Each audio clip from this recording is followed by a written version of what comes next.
Chapter number 4 9th physics से जो हमारा नेक्स्ट लेक्चर है वो है एडिशन ऑफ फोर्सेस या एडिशन ऑफ वेक्टर। ऐसे वेक्टर्स जो ना तो एक दूसरे को पैरेलल हो, ना एक दूसरे के एंटी पैरेलल हो, ना एक दूसरे के परपेंडिकुलर हो, तो फिर हम इसको एक दूसरे के साथ कैसे ऐड करेंगे, इनके लिए हम दो मेथड्स इस्तेमाल करते हैं। कितने मेथड्स? दो। जो आपके पास फर्स्ट मेथड है वो है ग्राफिकल। कौन सा मेथड है? Graphical method. और दूसरा जो आपके पास मेथड है वो है एनालिटिकल मेथड।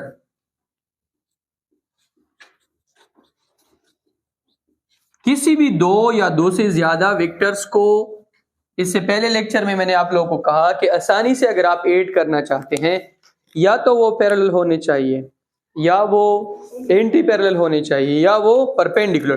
तीनों के लिए हम सिंपल फार्मूले इस्तेमाल करते थे। पैरेलल के लिए R इज इक्वल टू के A प्लस बी। पैरेलल के लिए फार्मूला था R इज इक्वल टू के A प्लस बी। परपेंडिकुलर के फार्मूला था R इज इक्वल टू के A minus B.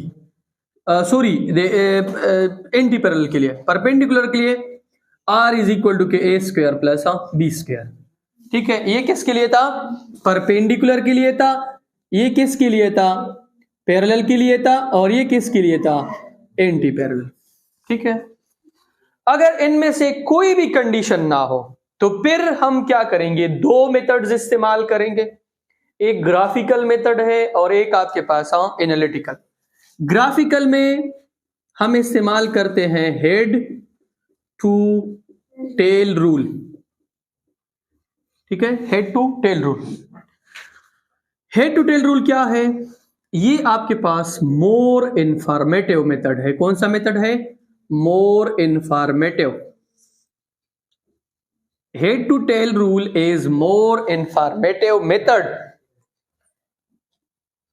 Less accurate, लेकिन इसमें गलतियां जो है बहुत ज्यादा होती हैं। एक्यूरेसी इसकी क्या है? कम है। एनालिटिकल मेथड जो है वो आपके पास फार्मूला मेथड है। कौन सा मेथड है? Formula method. ये लेस इंफॉर्मेटिव है, इंफॉर्मेशन इसमें कम है, बट ये आपके पास क्या है? ये बेसिकली रेक्टेंगुलर कंपोनेंट मेथड है। कौन सा मेथड है? Rectangular component. ये आपके पास less informative but more accurate. Accuracy इनकी क्या है?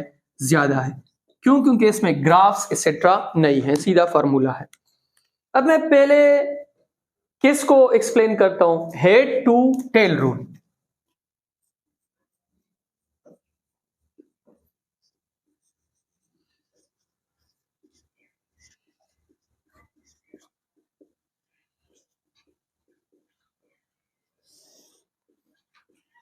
टेल रूल में हम क्या करते हैं?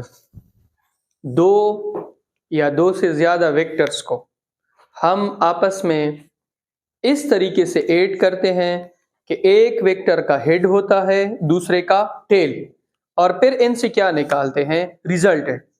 और वो जो रिजल्टेंट है वो तमाम वेक्टर के सम के क्या होता है? बराबर होता है। पहले मैं थोड़ा समझा देता हूं, इसके बाद फिर इसकी डिफिनीशन लिखते हैं।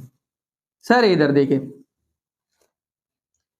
मुझे किसी ने दो वेक्टर्स दिए हैं। फर्ज करें एक वेक्टर दिया है जो कि एक्स वाई प्लेन में है और उसने एंगल बनाया है थीटा ए। क्या बनाया है? थीटा ए।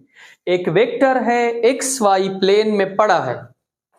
ठीक है, या आप इसको इस तरीके से भी लिख सकते हैं कि फॉर एग्जांपल आपके पास कोई भी बॉडी है, ईस्ट वेस्ट नॉर्थ साउथ, वो वेस्ट के साथ कितने एंगल पर है? थीटा ए। ये ए वेक्टर है। कौन सा वेक्टर है? ए।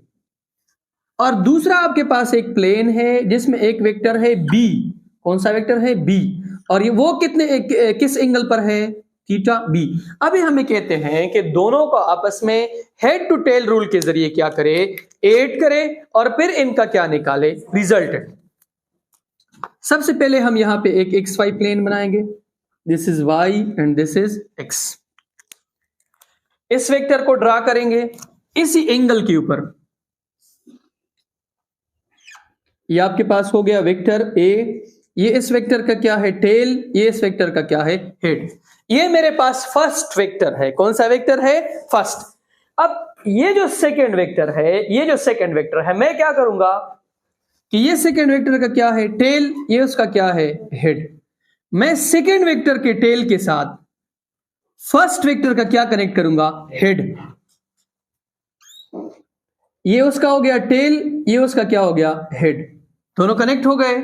अब इनसे मैं क्या निकालूंगा, रिजल्टेंट। रिजल्टेंट किस तरीके से निकालूंगा, देखिए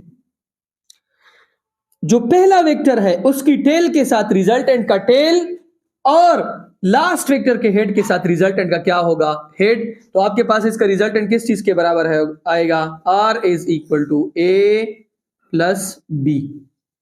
अब इसको हम डिफिनीशन के जरिए एक्सप्लेन करते हैं। The method of addition of two vector in such a way that the head of the first vector is connected to the tail of second and the head of the third vector is connected to the tail of fourth vector and the head of the tail of the third vector is connected to the tail of a second vector।